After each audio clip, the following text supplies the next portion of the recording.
Reality of Remote Work and Work-Life Balance with Caroline Roberts. Some fun facts about me. At one point in my life, I was a top 10 nationally ranked swimmer. For those of you who know me or have attended JETC ball with me, I love hip hop music. I will start dancing. It's involuntary and hopefully it's contagious. You will join me at some point. And my favorite class in high school was ROTC. Sorry, Army and Navy. It was Air Force ROTC, but I loved it because of the science focus. And the whole second year was meteorology, which I found fascinating. So today, I thought I'd walk you through kind of an evolution of my office home work life balance or lack of. I don't think I'm an expert here, but I've made enough mistakes that I feel like I have something to share. I started with Jacobs back in 2004 in the traditional office environment. And my issue there was in that type of environment, going into an office every day, by the time I got two kids in the car, got them to daycare, got to the office, I mean, I felt like, that took half the day, right? And then as life happens during those 8 or 9 hours that you were in the office, I had to take PTO to deal with any kind of health care, appointment or, something at the home where you have to be home. And I felt like my work life balance was out of whack because I never had any PTO. I never had vacation because I was constantly using it for things like that. Fast forward to 2006 when I moved from the East Coast to the West Coast and started working remotely full time. Um, I felt that need that the other ladies had talked about, right? Lori was saying you have to constantly be online and carrying her laptop from here and there. I did, at that time it was mainly email. And as soon as somebody emailed me, I felt this need to reply right away, right? So regardless of whether or not it was a well thought out, productive response, I just needed them to know that, hey, I'm at work. I'm not sitting at home on the couch. I'm not, doing something with my kids. I'm working. And that was probably self-inflicted. But I also, that's when I started wearing like a headset because of my kids so that they could see, hey, mom's on a call. I need to be quiet, right? Trying to keep the kids quiet was a challenge at sometimes. Then 2010, I started traveling a lot for work, got way out of balance there. The upside from a work perspective is I have amazing work friends all over the world. I can go anywhere and I've got somebody there to have fun with. The downside of that was I was never home. And my girlfriends that, we used to get up and go running on Sunday mornings. I either wasn't home to go or I was too exhausted to actually get up and go for a run in the morning. So some of those relationships moved on. And then pre COVID, kind of fast forwarding to now, I love the technology and the more online tools for collaboration because I don't feel that compulsive need to be so responsive because people can see what I'm doing. We've got Skype, we've got Teams, we've got SharePoint, we've got OneNote. I don't have to continuously push the information out. People can see it. And then also just the flexibility, right? So, if I do have to do something with my family or if there's something that I personally want to go do and it's during working hours, I can make up the work either by getting up earlier, working later, the weekends, whatever. Fast forward to now where COVID, what I'm struggling with is, what day is it? Like a Saturday looks like a Tuesday. So my Saturdays used to be filled with kids events and family, I didn't have time to work on the weekends. Now I'm finding myself getting up on Saturday mornings, rolling in here, and working for a while before the rest of my family gets up. And, maybe that's okay. Maybe not. Because then sometimes, Wednesday will roll around and I'm exhausted because I worked all weekend. So I'm still trying to figure that piece out. And then I do have two kids who are in school, online school. They're not in school. So I'm having to take some time there to dedicate to them during working hours and trying to figure out that balance too, which I think is a challenge.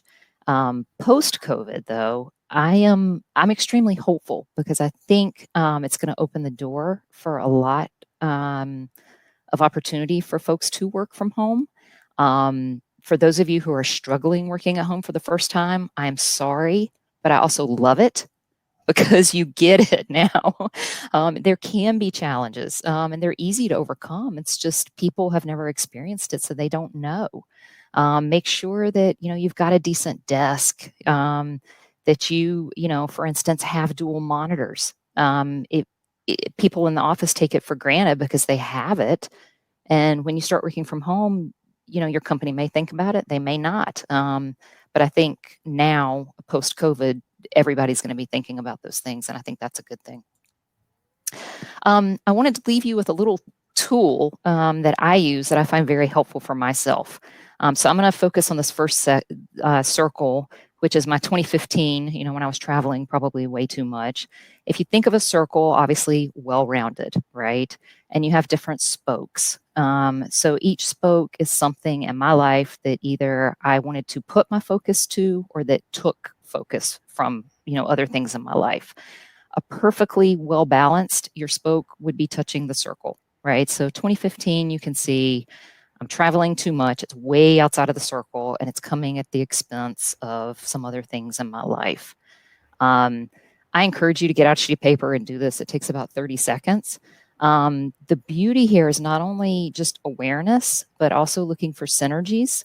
For instance, my work is way outside of the circle, but my health isn't quite where I want it to be. My exercise, that kind of stuff. So is there a way that I can combine the two for a win-win? I have a monthly call every month where I am predominantly listening for an hour. I'm rarely asked a question where I have to speak up, and I rarely have a question that I want to ask. So is that an opportunity for me to pop my AirPods in, put on my running shoes, and take myself to the park and do that call while I'm walking around the park? So I'm increasing my health while I'm also kind of rebalancing what work looks like for me. And then you can fast forward over to 2020. I did this one right before this panel. I think things are a little more well balanced out. The work's still out there, but now notice what happened with the kids. They're way outside of the circle just due to COVID.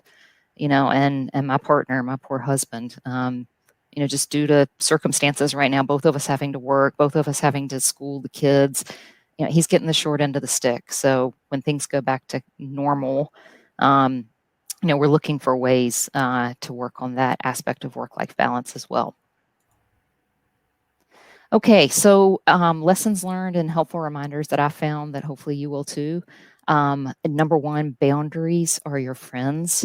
Okay, so that's at home and in your career.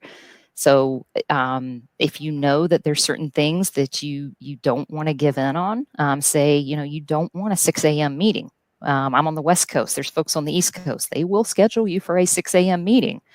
Make it known. That doesn't mean that you can't be flexible if you absolutely have to, but make those boundaries known so that people won't schedule you for a 6 a.m. meeting. Lots of times they just do not think about it. So unless you make it known, they're likely not even going to think about it.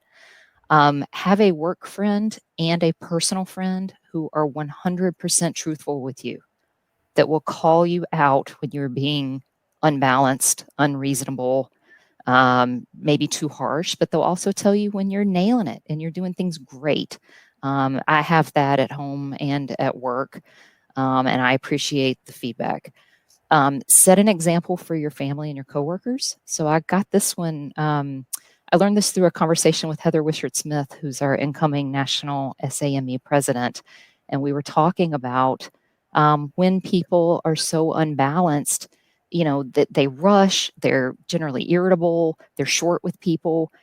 Who wants to work with somebody like that? And who wants to live with somebody like that? Okay. But you're also setting an example for people. When you raise the white flag and say, all right, I need a break. I mean, yes, you need it personally, but you are also letting your coworkers know that it's okay to wave a white flag, for whatever reason, and take some time off. Whatever you're doing, do it 100%. I got that from a conversation I had with Steve Demetrio, who is the CEO of Jacobs, who travels a lot. He's all over the place. And I asked him about work-life balance, and his key is whatever he's doing, that's his focus. So if he's at home, the computer goes away, he is focusing on his family. When he is at work, he knows that the home life is taken care of, and he is 100% focused at work. And I thought that was an interesting way to do it, and I've learned some things there. Consider having a personal board of directors. I got this from Admiral Hanley, Mark Hanley. You guys probably know him as well. So those are people, work, maybe your immediate family, maybe some of your extended family, but a core group of individuals that if you're either feeling unbalanced, or if you have an opportunity, or if you see something in your future that's coming, it's going to come to a head, convene your board of directors, ask them for advice, include them, let them have a vote. And it helps you, one, from an awareness standpoint, but also two, from an advocacy standpoint. If they know what you want to do, if this challenge that's coming and you want it, they can advocate for you, particularly if you're not involved in the conversation. And I, I took that advice from Mark, and I do have a personal board of directors. And then the last one that I'll leave you with is also from Heather, Lift as You Rise. So we all know when we're balanced and how good that feels and how own we are. And when you are riding that wave and you feel good, take note of others around you who may be experiencing the unbalanced part of their life, and see if you can lift them up as you're rising and as you go through your day. Thank you for watching. If you are wondering what you can do to help the Echo 3 Foundation further our cause to educate, empower, and employ military spouses and veterans, keep watching our videos and subscribe. 100% of the monetization we get from YouTube goes right back to the Echo 3 Foundation, helping us to create more content for you.